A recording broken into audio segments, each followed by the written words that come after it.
Welcome back to the Rebel Chumps, everybody. Today I had a training with the team I play with, Palm Beach Royals. We had a lot of drills and I learned again a lot of things that I have to improve and change. Now a few things that I have been changing already. You can see I'm tucking in those bunkers a lot more than I used to do, so I'm much more behind my bunkers. And I'm making sure my weapon is tucked in, my hopper is inward, etc. as you can see. So I'm sticking out as minimal as possible. I'm standing as close as possible to those bunkers, and you can see from my shadow already I'm like against or next to the bunkers, so that's already improvement. Also, I start to work better with the team, better with communication, etc. But I have to admit, communication can be better. I overdo it currently, as you hear me scream from time to time. I keep repeating myself too much.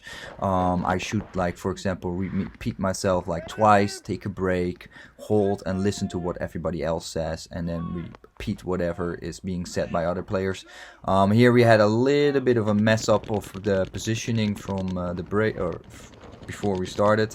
I'm playing at this position now, and then I'm moving towards the middle. That's because I sprained my ankle earlier in one of the snake positions. We will get to that maybe in the video as well. So I'm playing from this position, holding down Dorito, and yeah, I learned a lot of things. Definitely had some flaws that I have to work on. For example, off the break, when I run into my bunkers, I am too high. So I have to really Naruto run it a lot more than I'm doing now. Meaning I have to be lower to the ground, slides, baseball slides and whatnot.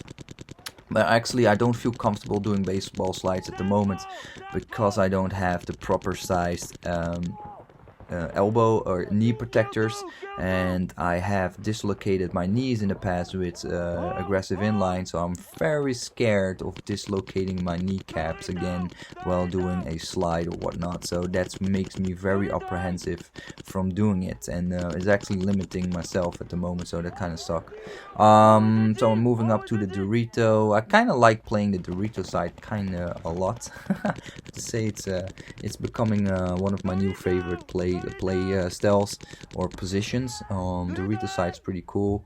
But anyway, we're doing a lot of drills. So the guys going to play a competition next Sunday. I can't go because we are expecting our third baby, so I'm gonna stay home and take care of my wife and whatnot. And since the competition is held in Belgium, which is another country that I'm living in, I don't want to take any risks. So me holding as much lanes as I can, just try to learn. Here going into the Dorito side, you see no baseball slide, which of course is pretty bad on its own, because I could get much slower and slide into that position. But it's really, for me, the knee protectors that I just need to get fixed. They're just way too big to the ones I have now, and I'm just really scared of that allowing me to dislocate my kneecaps, because they're so big. They just move around my leg and just take my kneecap and lock it into a position, and they slide out of the position they are in, supposed to be in, and then I'm crying out in pain again while my kneecap is in the back of my leg, basically. So here I going into snake, or I try to, but I'm running way too high, and that's something that Patrick told me I have to go way slower and way faster, but lower. So I try to work on that. As you can see, this was already better, going from we call this bunker the God next to snake, and beyond the first stop I made was called the Jesus. Now actually I already should have moved into the snake. I don't know why I didn't play snake as much this weekend.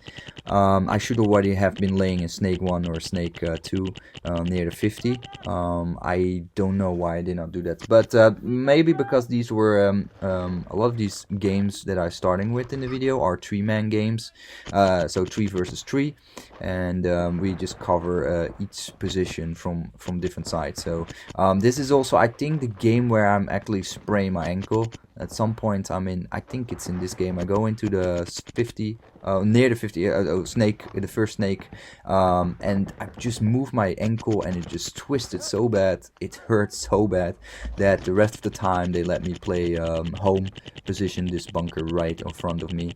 I don't know how to play this bunker very good. For example, Patrick, our leader of the of our group, or founder of the group, co-founder, he plays this position very well. He's very good with communication, etc. And I kind of feel it's a really hard position to play, because you have a lot of overview, yes, but at the same time it's really hard. Also, I get called out here. I was really confused because I'm like, what's happening? But my whole team got slaughtered, so I was the last one left, and my team was so nice to let me live and not get bunkered. Actually, guys, next time if you watch this, guys, just bunker me, because I can better just get bunkered, because if it would be an actual competition team we play against, I would get bunkered anyway. So I better just get used to the pain. I mean, just bunker me, seriously. Just yeah, it sucks, but it's just part of the game. Here I'm at the Dorito 2 position near the 50, and I'm just holding some lanes. Oh, actually, this Dorito 3. This Dorito 3. Dorito 4 is at the 50. So I'm trying to hold some lanes. And these couple of games that I played were actually, they went pretty smooth and pretty well. But the games early on the day, I got slaughtered so many times by the team that's actually going to play the competition next week. Because we divided the participants of our team into 2 groups of 5 people, and everybody that would be playing next week competition would play together to practice, and they completely murdered us, like over and over and over and over and over and over. It was just a blood fest. Yeah, I did learn a lot. I mean, off the break I get shot quite a bit of times as the first person, and it really sucks. It really frustrates me, and I get really upset and angry about it.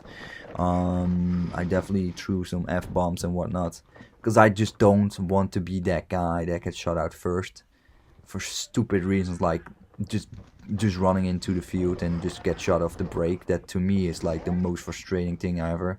It really sucks. So I just have to work on that. Stay low, be fast, and slide, and get into the positions and just do my job. Also, you're looking at a different barrel today, because Patrick borrowed his free kit to me, and I could try it out, and it was amazing. Makes the paintball shoot much straighter, because this was recreational paintballs. These were not the competition paintballs, which have a thinner shell and break easier. So it was pretty cool that I could borrow it from him. Thank you very much, Pop, for doing that. And here I'm running at the wing, and yeah, the game was called. In these couple of games, I'm not gonna do the zoom in at the moment and show the kill counts and whatnot, because I feel that's defeating the purpose, because I'm not making these videos just to show off the kills that I get, although it wasn't really high this weekend. That's not the point of playing in a team and working together. It's about communication, learning as a team, and growing. So I'm not going to focus on that. Instead, I continue focusing on the narrative, or narrating what I have done, what I've experienced, that training or competition, and learn from these moments and reflect. So these videos are really for self-reflection and just learning, like, how could I improve this, and this. So a lot of these games were pretty short, because there were either 3 versus 3s, or we just get completely slaughtered. Here was some miscommunication. Apparently there was still somebody in the snake, somebody called game, and it wasn't game, because we didn't have referees or a countdown system that day. So it was a bit rough, but it's a training day, so it's okay. It's just part of it. So I guess we got it out. I think this is one of the last games that I played that day. It was a 3-on-3, and at some point I finally start to like relax a bit. So I think it's Gijs. He's in Dorito 2, and the right side of me, as you can see him, is red jersey. He gets shut out, I believe, from the game. Then I move into his position, so I can keep like we keep crossfire from both ends of the side of the field, because Timo, our new teammate, who's awesome, he's on the left side. Oh, it's the next game actually. It's this game I'm talking about. So Timo's on the left, Snake side. I'm in the center, in the home, because I strained my ankle, and there goes Gijs, and he gets shots out in a moment, and there goes the bunker. I just completely collapsed, kind of shit, but that's like, oh fuck. But anyway, he gets shot out. I run into his position, I believe, in a moment, if I'm not mistaken. It's been a while. And then we have another guy suddenly. He is at the 50 mark. I think he is in the Cobra or Dallas bunker. And Timo is in the Snake side, and then instead of just trying to fight with him, I just back off a bit, wait till Timo bunkers him, and then we're done. But I gave him a few bonus balls. Nice.